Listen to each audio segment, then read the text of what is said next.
Dans le vaste monde des mathématiques, certains concepts se distinguent comme des piliers de la compréhension.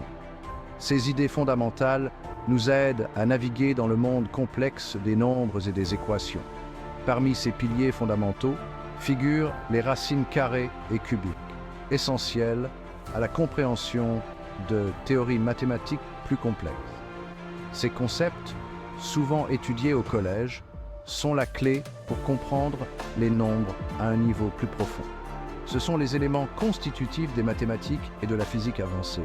Les racines carrées et cubiques sont les opérations inverses de l'élévation d'un nombre au carré et au cube, respectivement. Cette relation nous aide à résoudre des équations et à comprendre les propriétés des nombres. Comprendre ces racines est crucial dans une variété d'applications mathématiques et pratiques. Les ingénieurs, les scientifiques et les analystes financiers s'appuient sur ces concepts pour effectuer leur travail avec précision. Leur importance va au-delà des mathématiques théoriques, s'étendant à des domaines tels que la physique, l'informatique et l'économie. Une solide connaissance des racines carrées et cubiques peut conduire à des innovations et à des solutions dans ces domaines cruciaux. La racine carrée d'un nombre, c'est le nombre qui, multiplié par lui-même, donne le nombre original. Ce concept est fondamental en mathématiques et est utilisé dans divers domaines, de la géométrie à l'algèbre, et même dans des applications concrètes. Prenons l'exemple du nombre 9. C'est un carré parfait, ce qui signifie qu'il peut être représenté comme le produit d'un nombre entier par lui-même. La racine carrée de 9 est 3.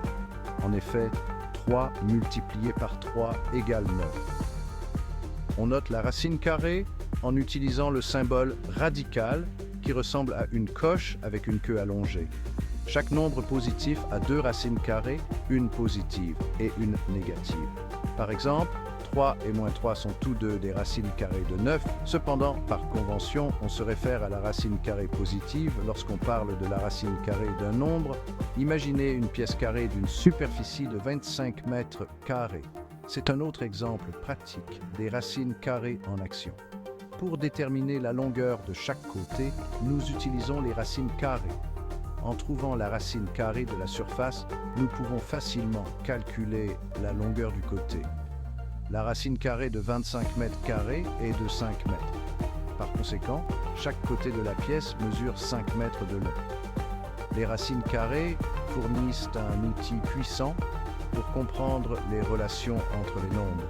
Elles nous aident à résoudre des équations, à appréhender les propriétés géométriques et même à analyser des données dans diverses branches de la science.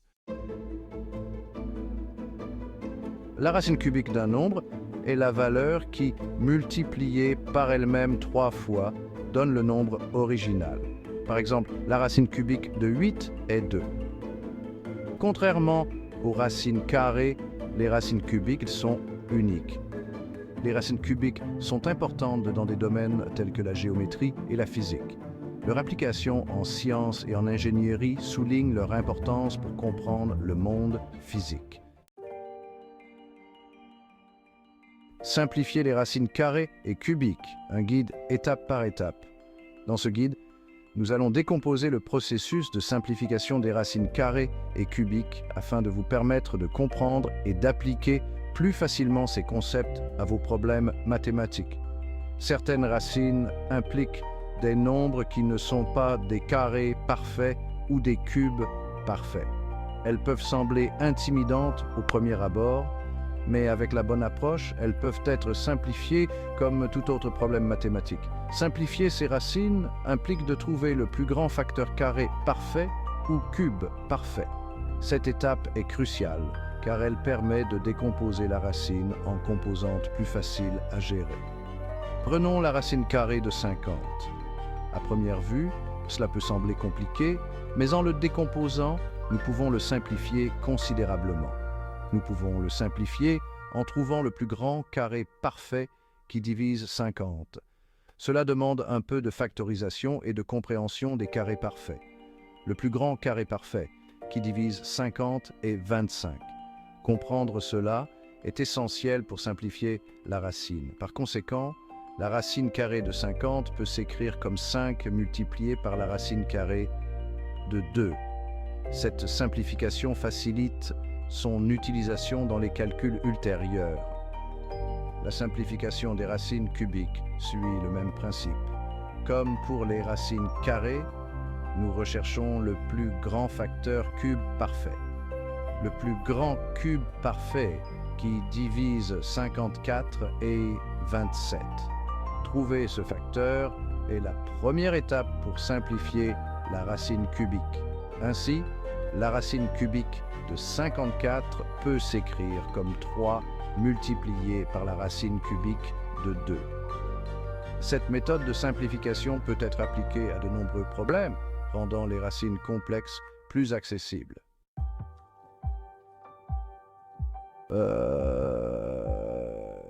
Le théorème de Pythagore révélait les secrets des triangles rectangles. Ce théorème décrit la relation entre les côtés d'un triangle rectangle. Il stipule que la somme des carrés des deux côtés de l'angle droit est égale au carré de l'hypoténuse. Ce théorème a une immense signification pratique dans de nombreux domaines. Le lien entre le théorème de Pythagore et les racines carrées est crucial pour son application. Conclusion. Les racines, la base de la compréhension mathématique.